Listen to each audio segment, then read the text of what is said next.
from what I see, that means we're like saving lives of animals, possibly countless animals, means this outweighs anything.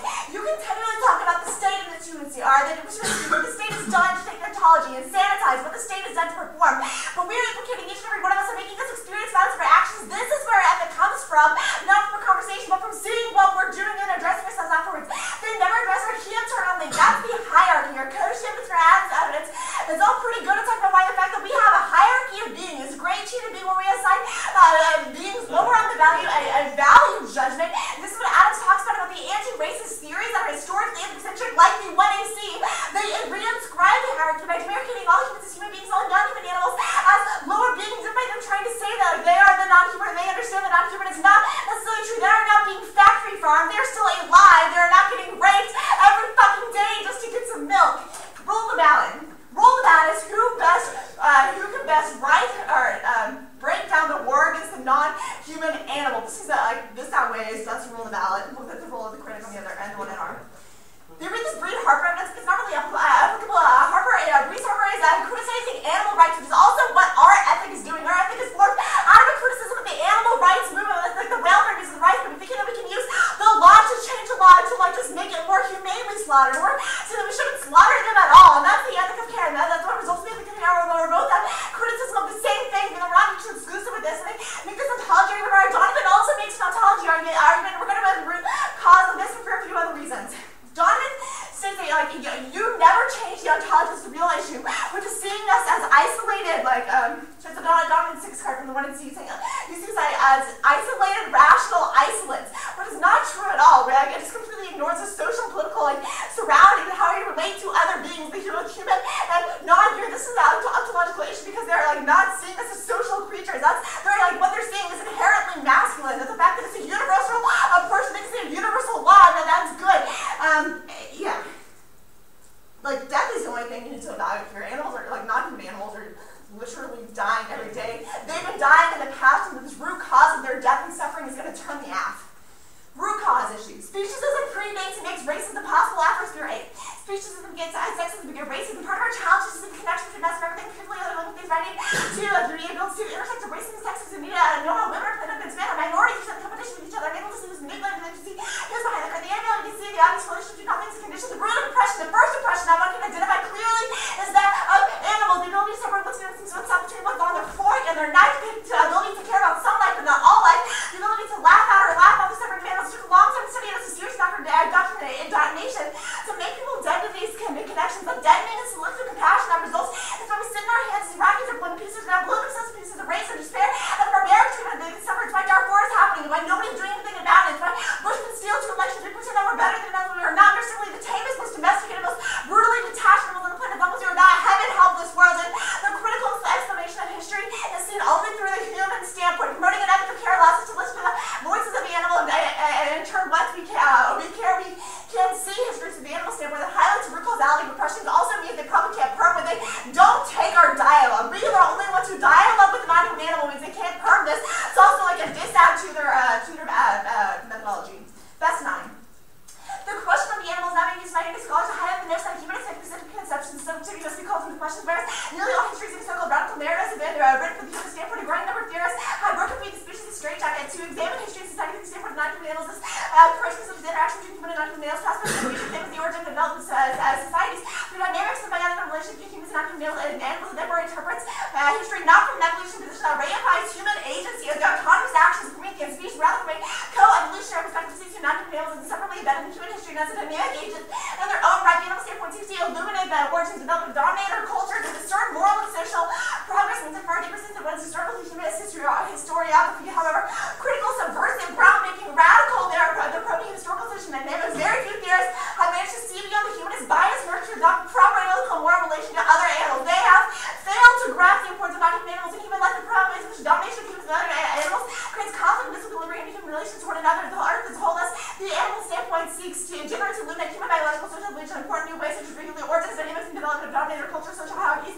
like number of inequalities, and asymmetrical systems of power that are valuable and describe everything that touch variety perspectives, and it's attainable through other historical approaches. The animal standpoint analyzes the domination of humans over non-humans is intimately linked to the domination of humans over one another. Also brings to light the environmental impact of large-scale animal slaughter and exploitation. He thesis of the animal standpoint theories that non-human animals have been their driving and shaping force with human thought, psychology, moral, social life, and history overall. That fundamental ways the person of human over human is written in the person of human over non-human animal standpoint theory. Those leads to intellectually to understanding the commonalities of oppression, hints to alliance policies, and a systematic revolutionary viewpoint of total liberation. Like, where do you think you learn things like literally like farming people, branding them, putting them in lines to be slaughtered? We got that from animals. That's where they perfected our cushy evidence, our best evidence indicates that that's where we learn these. That's why males can dominate females. That's why the rich can dominate the poor.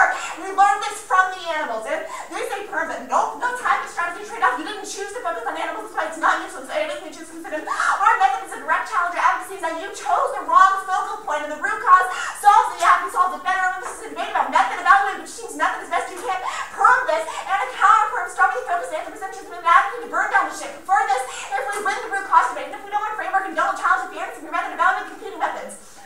More of the link debate. Cultural strategies, racial identification through the interrogation of whiteness perpetuate the dialectic between white supremacy and survival strategies that reified domination. She started Cook's 2K. Modern civil society refuses further subject to enjoyment of supremacist rhetoric. Races suggest as a neutral depiction of human difference. Racism is just misappropriation of difference. Sometimes as a baby in the bathwater syndrome. The dirty water of racism must be eliminated to reveal the cleansed and beloved fact of racial identity.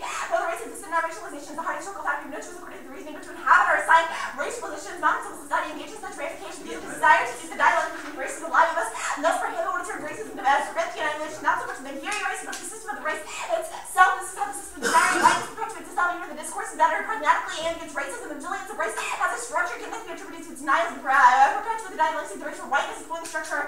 Race requires an appreciation of the fact that it is inherently contradictory discourse, so willing to see beyond relation to power, men, and death, has subjective investment in it. And yeah.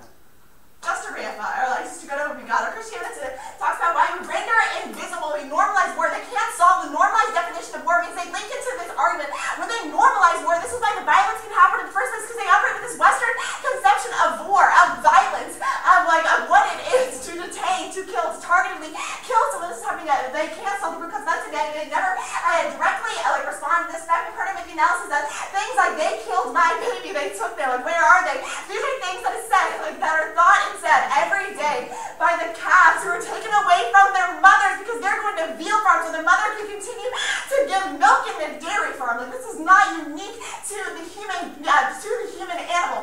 And it's for Adam's card from the one he sees that this is like the root cause of all war. And separately, we talk about the ethic of care. Why? Because all current ethics are flawed. Care solves the ground of the six evidence, indicts their method of ethics. Whenever they say it, it's still probably operating a utilitarian or rights-based approach. Even if it's good to do something because it's deontologically good to do this. This is exactly what feminist care ethic of care specifically indicts in our government indicates why it's key to solve our method is best for your design. If we listen, we can hear the animals. Like, that's what we're doing. We are conversing with them. If they're laughing at that, I don't know if they've been around an animal. Our best evidence indicates that we've just been like so numb to that. We think we can't communicate. And when we came from the same spot the first time, care is a starting point for ethics. We can have no justice without care. That is our Keelan Adams evidence.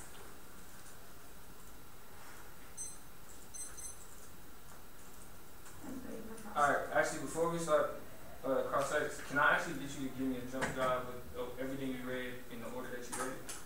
Yeah, I read. No, I'm saying, here's a jump drive. We were just like another document that I literally read was a document in order. You read it on? Everything I read was a document in order. I didn't read the last. Well, I promise you. So did you start, the first part that you read from this document was the cultural strategy start? Because I know that was... Afro-Spear 8. No. I read Afro-Spear. Yes. Look, this is what we got. I'm just saying, this is what we got. Did you read the right? This is what, this one where this. Okay, I'm sorry. Yeah. Yeah, it's cool. Can I get the flash on this? Yeah.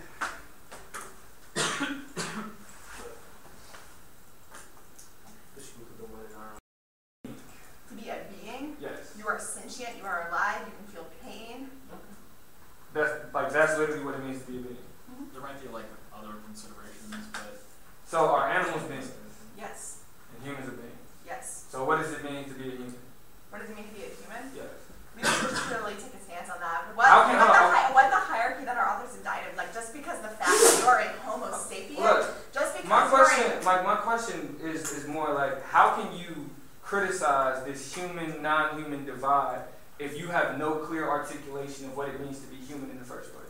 I mean, I just told you, like, the fact that we think we are Homo sapiens and therefore better than non-Homo Right, sapien but animals. what constitutes a human? You are physically a Homo sapien, like you have. So literally, just physically, a Homo sapien. That's it. Yeah, that's. I mean, like. So how do you explain slavery?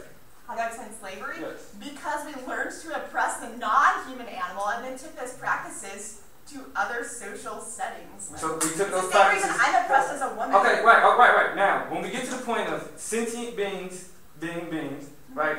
But yet the African was turned into an object, right? So how the animals turned into the object first? the animal was turned into an Why is object that first. sequencing important? Why does that why? It's a root cause argument. It's the reason why we solve your F better. But How do you slay? so how will you challenge what it means to be human if you can't even give me an articulation of what created that paradigm? I just told you. No. I'm saying an articulation of what created what created the shift of this is a human, this is not. That was how it was, and it's not even the hierarchy that exists, but the value judgment we place on it. What created that value judgment? I guess maybe a flaw in the human character. I don't know. That's not what we take a stance on. But the fact that how can you not take a stance on what it means to be human? I just told you it's a Homo sapien. Like. Okay. So And how does an animals are ethic? So once again, what is an ethic of care? What is an ethic of care? Yes. In this situation, ethic of care is. I'm talking about in general. Like you say, this is an ethic. In general, it's a sense of empathy with all beings. A sense of empathy with all beings. Yeah. That's it. Where there's no great. How does that challenge that dichotomy? How does that challenge what it means? Because people love their dogs. People love their dogs. Yeah. We actually read two pieces of evidence that specifically talk about why we break down the dichotomy and the great chain of being. You can. I'll give it back. No, I'm asking you to articulate that. I got like 16 seconds. Because when we have empathy for things, we no longer see them as lesser than us. We understand what they're saying. It takes empathy. When we understand what they're saying, we no longer see them as less or like something we can oppress or like commodify or consume or rape.